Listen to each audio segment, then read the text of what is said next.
오늘 귀한 말씀이 오늘도 우리의 복된 말씀으로 받아들이고 또 이 말씀으로 일생 동안 우리가 말씀 붙들고 승리하시기를 축복합니다. 이 121편은 서두에 보면은 나의 도움이 어디서 올꼬? 라는 1절의 질문이 나타나고 그 다음에 2절에서 8절까지는 그에 대한 대답 형식으로 만물의 주권자이신 하나님께서 어떻게 구체적으로 이스라엘을 도우시는가를 찬양하고 있는 그런 내용들로 밝혀져 있습니다. 어제 아침에 말씀드렸습니다마는 120편부터 134편까지는 성전에 올라가는 노래로 불리웠던 것입니다. 성전에 올라가는 노래로 진정한 도움은 하나님께서 주시는 그 은혜 속에 비롯된다는 것을 고백하는 그런 내용입니다. 시인은 자신을 지켜주시고 도우시는 분이 곧 창조주 하나님이심을 깨달았습니다. 그러므로 시인은 앞으로 나타날 도우심을 구체적으로 신뢰하며 그것에 대해서 찬양을 올리고 있는 것입니다. 그렇다면 하나님께서 우리를 어떻게 도와주시는가? 그래서 오늘 아침에는 하나님의 도우심이 구체적으로 우리에게 어떻게 나타나는가? 하나님의 백성들에게 이 말씀을 우리가 연결해서 나 자신에게 주시는 하나님이 나에게 어떻게 도움을 주시는가? 이 말씀을 그렇게 받을 수 있기를 축복합니다. 먼저 1절부터 4절 사이를 보면은 어느 한순간도 우리를 떠나지 않는다는 겁니다. 하나님은 어떠한 순간에도 우리를 떠나지 않는다. 이 말씀을 생각하면 얼마나 감사한지 몰라요. 시인은 도움을 얻으려고 산을 바라보았다. 오늘 1절에 보니까 내가 산을 향하여 눈을 들리라. 나의 도움이 어디서 올까? 여기서 산은 일종의 비유로 어떤 신학자들은 산같이 큰 세상 세력을 의미한다. 곧 그렇게 설명하기도 했습니다. 시인은 세상 세력에 도움을 얻으려고 처음에는 덤벼들었습니다. 그러나 그곳에서 도움을 얻을 수 없음을 깨달은 시인은 오직 하나님만이 자신을 구원할 수 있다고 그렇게 고백한다는 것이죠. 그래서 2절에 보면은 나의 도움은 산에 있는 것이 아니라 세상 모든 거기에 큰 능력과 그 권능과 세상의 그 명예에 있는 것이 아니라 2절에 보면 나의 도움은 천지를 지으신 여호와에게서로다. 그러므로 우리도 오직 하나님만 바라보고 다른 어떤 곳에서 도움을 얻으려고 해서는 안 된다는 것입니다. 하나님만이 자신의 구원자심을 깨달은 시인은 하나님께서는 당신의 백성들을 지키시되 악한 세력들이 접근하지 못하도록 지켜주신다. 그렇게 고백을 합니다. 그래서 3절과 4절 말씀을 보면은 여호와께서 너로 실족하지 않게 하시며 너를 지키시는 이가 졸지 아니하시리로다. 이스라엘을 지키시는 이는 졸지도 아니하시고 주무시지도 아니하시리로다. 이렇게 하나님께서는 악의 세력들이 접근하지 못하도록 항상 당신의 백성을 지켜보고 계신다는 거예요. 성도들을 지키시는 하나님께서는 우리를 지키시다가 그 지키시는 일을 중단하시는 법이 없다고 하는 것이죠. 절대로 우리를 이렇게 잠깐 지켜보는 게 아니라 계속해서, 그래서 여기 보면 주무시지도 아니하신다. 그렇게 표현을 하고 있는 겁니다. 잠언 15장 3절에 보면 잠언 기자도 이런 이야기를 합니다. 여호와의 눈은 어디서든지 악인과 선인을 감찰하시느니라. 하나님은 모든 하나님의 눈으로 악인과 선인까지 계속해서 감찰하신다. 어느 한순간도 우리를 떠나지 아니하신다. 하나님께서는 주무시지도 않고 졸지도 아니하시는 가운데서 어느 한순간도 우리를 떠나지 아니하신다. 여러분 그렇게 믿으십니까? 예. 하나님이 한순간도 우리를 떠나 계시지 않는다는 것. 그러니까 얼마나 우리가 예수 믿는다고 하는 것이 것이 든든한가. 참 좋잖아요. 이 믿음으로 여러분은 평안하게 이 시대를 승리하시기를 축복합니다. 그 다음에 5절과 6절을 보면 성도를 모든 해로운 것으로부터 보호해 주신다고 했어요. 어떤 나쁜 것에서 모든 해로부터 보호해 주신다. 하나님께서 당신의 백성을 어떻게 보호해 주십니까? 5절 말씀을 보십시오. 여호와는 너를 지키시는 자라. 여호와께서 내 우편, 내 오른쪽에서 내 그늘이 되시나니. 하나님께서는 성도의 오른쪽에서 그늘이 되실 만큼 보호해 주신다. 여기서 우편, 오른편은 히브리어 단어를 보면 야민이라고 하는 단어인데 그 의미는 더욱 힘있는 편을 의미합니다. 그러니까 왼손과 오른쪽을 뒀을 때에 정상적인 사람이 있을 때는 오른쪽이 더 힘이 세다는 거예요. 그래서 이것은 곧 무슨 표현인가 하니 하나님의 힘과 능력을 의미한다. 오른편은 하나님의 능력과 힘을 상징한다. 이렇게 말씀하고 있는 겁니다. 하나님께서는 이렇게 강한 힘과 능력으로 우리를 보호하시는 그늘이 되시기 때문에 성도는 어떤 해도 받지 않는다. 여러분 믿으십니까? 네. 하나님께서 나의 오른손이 되시기 때문에 강한 힘이 되시기 때문에 어떤 해도 받지 않으신다. 지금도 하나님께서는 결코 우리들과 멀리 계시지 않는다는 거죠. 성도들의 오른편에서 언제나 도움을 허락하신다. 그러므로 낮에 해가 상치 못하고 밤에 달도 해롭게 하지 못한다. 6절에 낮에 해가 너를 상하게 하지 아니하며 밤에 달도 너를 해치지 아니하리로다. 이 팔레스타인이나 사막에서는 사람이 해나 달의 해를 받을 수가 있었다고 합니다. 사막 지역이기 때문에. 특별히 사막을 여행하는 자들이 그 해를 많이 입었다고 그럽니다. 이스라엘도 우리가 역사를 보면 출애굽할 때에 그 출애굽 광야 생활을 할 때에 그 해를 많이 받았습니다. 그러나 하나님께서는 어떻게 했습니까? 이스라엘 백성들 낮에는 구름 기둥을 통해 가지고 태양열로 막아주셨어요. 너무너무 뜨거우니까.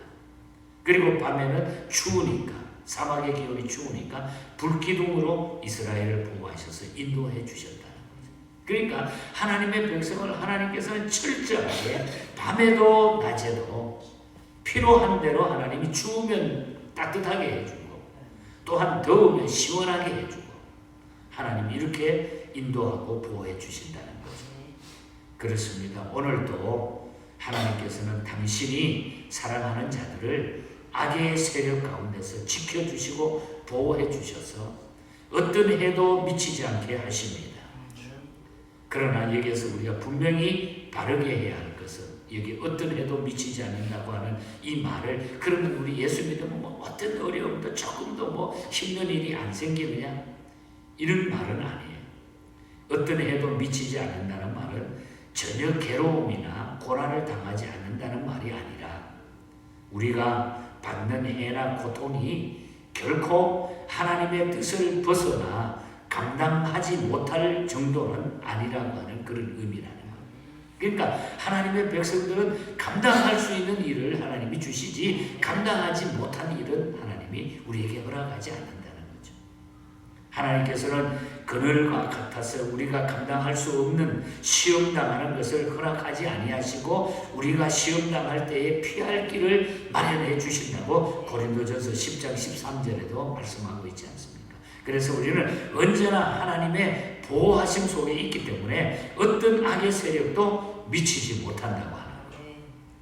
하나님은 성도를 모든 해로부터 해로운 것들로부터 우리를 보호해 주시고 지켜주신다.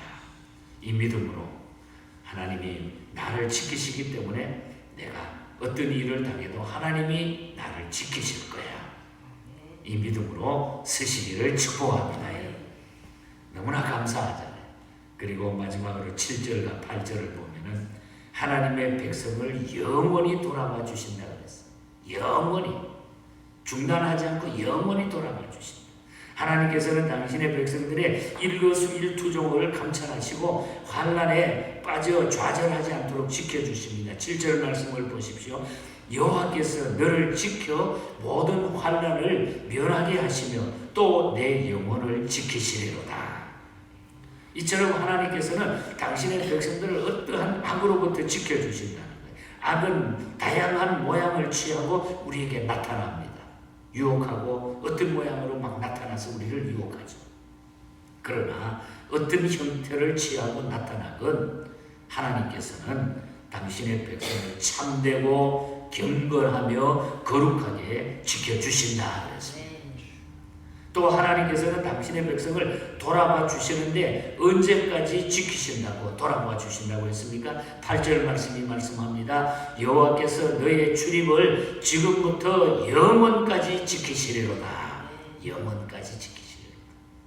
이것은 시적인 표현으로서 여호와의 보호, 여호와의 인도, 여호와께서 주시는 복이 경건한 자의 모든 행위와 매일의 삶 속에 임함을 언급하고 있는 시적인 표현입니다. 하나님의 백성들에게 이와 같은 놀라운 은혜가 날마다 더하고 있다. 하나님께서는 죄로 말미암아 죽은 저와 여러분들을, 우리 인간들을 예수 그리스도 안에서 다시 살리시고 인간의 영적 필요와 육적 필요를 실제로 친히 간섭하셔서 채워주신다. 하나님의 백성이 된 것이 얼마나 감사합니까? 시편 121편은 정말 너무너무 귀한 메시지고 우리가 날마다 읽으면 외울 때마다 힘이 되는 그런 메시지입니다. 이 영원한 지키심이 항상 여러분에게 함께 하시기를 축복합니다. 알렉산더 피득이라고 하는 선교사님이 계십니다. 이 피득 선교사는 1895년에 권서인으로, 이 권서인이라고 하면 책을 번역하는 일이죠. 권서인 선교사로 우리 한국에 들어와 가지고 성경 번역과 찬송가 편찬에 큰 공헌을 한 분입니다. 이분이 우리 한국 교회에 와 가지고 시를 써가지고 시편 121편의 가사의 내용을 통해 가지고 찬송가를 우리에게 공급해 준 분이에요. 그래서 오늘 아침에 우리가 28장하고 433장 똑같은 찬송가예요. 다 피득이라고 하는 선교사님이 쓴 그런 흔적이고, 그리고 공명은 원래 네틀턴이라고 하는 그런 이름입니다.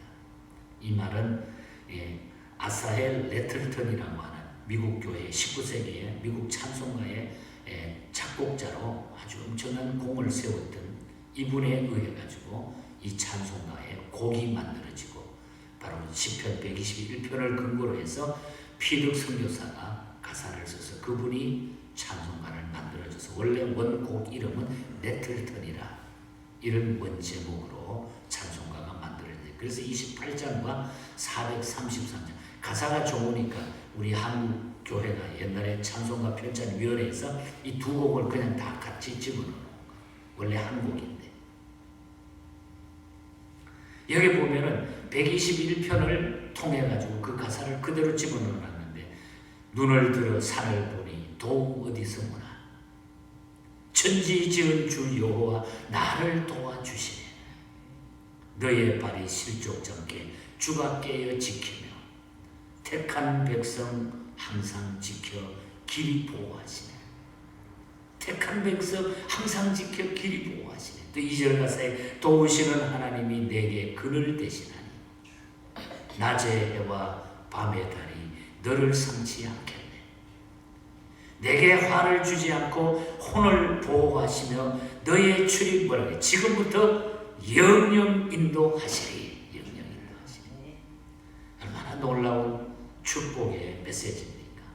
오늘 말씀의 결론으로 이 찬송가를 우리에게 주셨으니까 여러분들 이 찬송 자꾸 부르시고, 힘들고 어려운 하나님이 이렇게 지켜주시는데, 나의 출입 영원토록 하나님이 지켜주시는데 내가 걱정할 것이 없다.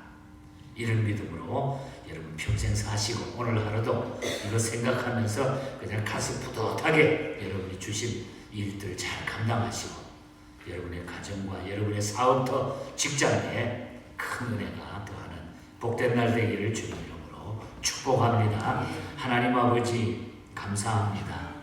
우리에게 늘 말씀을 통하여 또 위로해 주시고 힘을 주시고 능력을 주시는 것 감사합니다. 하나님께서는 우리를, 하나님의 백성을 지키시는데 그저 잠깐 지키는 거 아니라 졸지 않고 주무시지 않고 출입을 영원까지 우리를 보호하시고 지켜주시는 줄 믿습니다. 이 믿음으로 저희들이 철저하게 겸손하게 살아가게 하시고 감사하게 살아가게 해주시고 내 이기심과 내 자신의 욕심과 내 뜻대로 살려고 하는 모든 자아들을 다 내려놓고 주님의 뜻에 합당하게 살아가는 저희들이 되게 하여 주시옵소서. 오늘 하루도 이 믿음으로 승리할 수 있는 우리 모든 예언의 가족들 되게 하여 주시옵소서. 거룩하신 예수님 이름으로 기도하옵나이다.